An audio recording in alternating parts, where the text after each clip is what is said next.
शिमला समझौता पूरी तरह पाकिस्तान के फेवर में था, जिसे वो कह रहा है कि हम रद्द कर देंगे, कर दे रद्द। देखिए, जो आप बात कर रहे हैं ना कि वो घबराहट में है, इसको बोलते हैं विनाश काले विपरीत बुद्धि।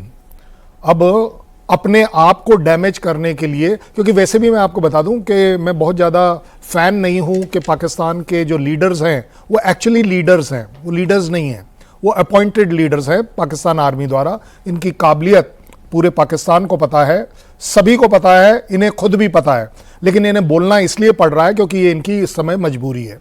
मैं बार बार एक ही बात हमेशा हर पाकिस्तान पैनलिस्ट के साथ यही करता हूं, कृपया कर कर एक लाइन बोलने में प्रॉब्लम क्या है कि हम भारत में हुए इस आतंकी हमले की निंदा करते हैं, हम इसके अगेंस्ट हैं, हम टेररिज्म के, अरे कम से कम बोल तो सकते हो, लेकिन आप बोल इसलिए नहीं पाओगे क्योंकि कल आपका हुक्का पानी अपने यहां बंद हो जाएगा, क्योंकि आपका सर्वाइवल आर्मी के ऊपर है, आर्मी सपोर्ट कर रही है टेररिज्म को, ऑटोमेटिकली आप प्रॉब्लम में आ जाएंगे। ज्यादा बड़ी बात पाकिस्तान को यह रियलाइज करनी पड़ेगी कि शिमला समझौता आप रद्द कर नहीं पाओगे, क्योंकि जितने एडवांटेजेस आपको मिल रहे हैं वो सारे के सारे न्यूट्रलाइज हो जाएंगे। इंडिया का कहीं कोई इसमें फेवरेबल सिचुएशन नहीं है, सिवाय इसके कि चलिए हमारा द्विपक्षीय मामला है। द्विपक्षीय आपने वैसे भी कब रखा है? आप तो हर साल रोते हो जाके यूएन में, जबकि आपको अलाउड नहीं है, और हर बार यूएन में आपको इसी बात का थप्पड़ लगता है कि नहीं जी आप इस बात को नहीं बता सकते। वो आपको याद आएगा इमरान खान को दिए थे 13 मिनट बोलने को, उसने 48 मिनट्स बोला, जबकि उसको बार बार याद दिलाया गया, और उसमें 48 में 37 मिनट्स वो सिर्फ और सिर्फ अपनी रोना रो रहे थे कि कश्मीर से रिलेटेड क्या करना है। इन्हें रियलाइज करना पड़ेगा, इन्हें दिख रहा है कि पीओके जा रहा है, यह पक्की बात है।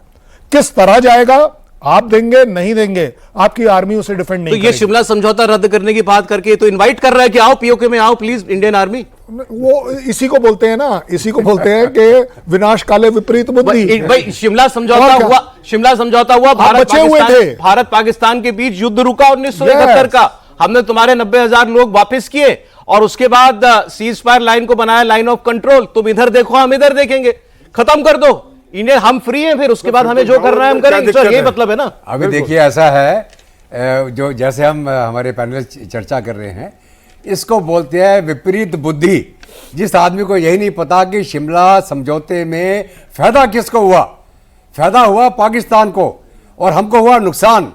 हमने 93,500 PWN को चैरिटी में वापस कर दिए।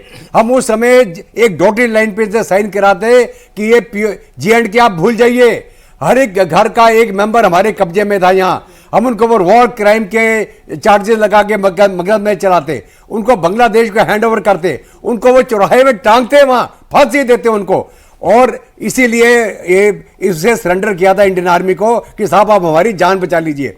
अभी अगर ये शिमला समझौता हटाते हैं, हमने कारगिल के युद्ध में लाइन ऑफ कंट्रोल को क्रॉस नहीं किया। अगर ये शिमला समझौता नहीं होता तो हम इनका वहां कब्जा कर जाते पूरा का पूरा पीओके के ऊपर। नहीं सर, मैं तो कहता हूं अगला वाला इंडिया टीवी का ये जो डिबेट वहीं कर लेते हैं, वहीं कर लेते। मेरे ख्याल आप तो अलाउड है, आप करिए, आप लोगों ने परमिशन नहीं चाहिए। इसमें हंसने की बात है, हंसने की बात है, सीरियस। पाकिस्तान का रक्षा मंत्री कह रहा है, मैं तो यही कह रहा हूं, जिसे भाई अपने देश को बचाना, वो ये बात कर रहे हैं। फिर तो हमारी बाउंड्री नहीं है ना।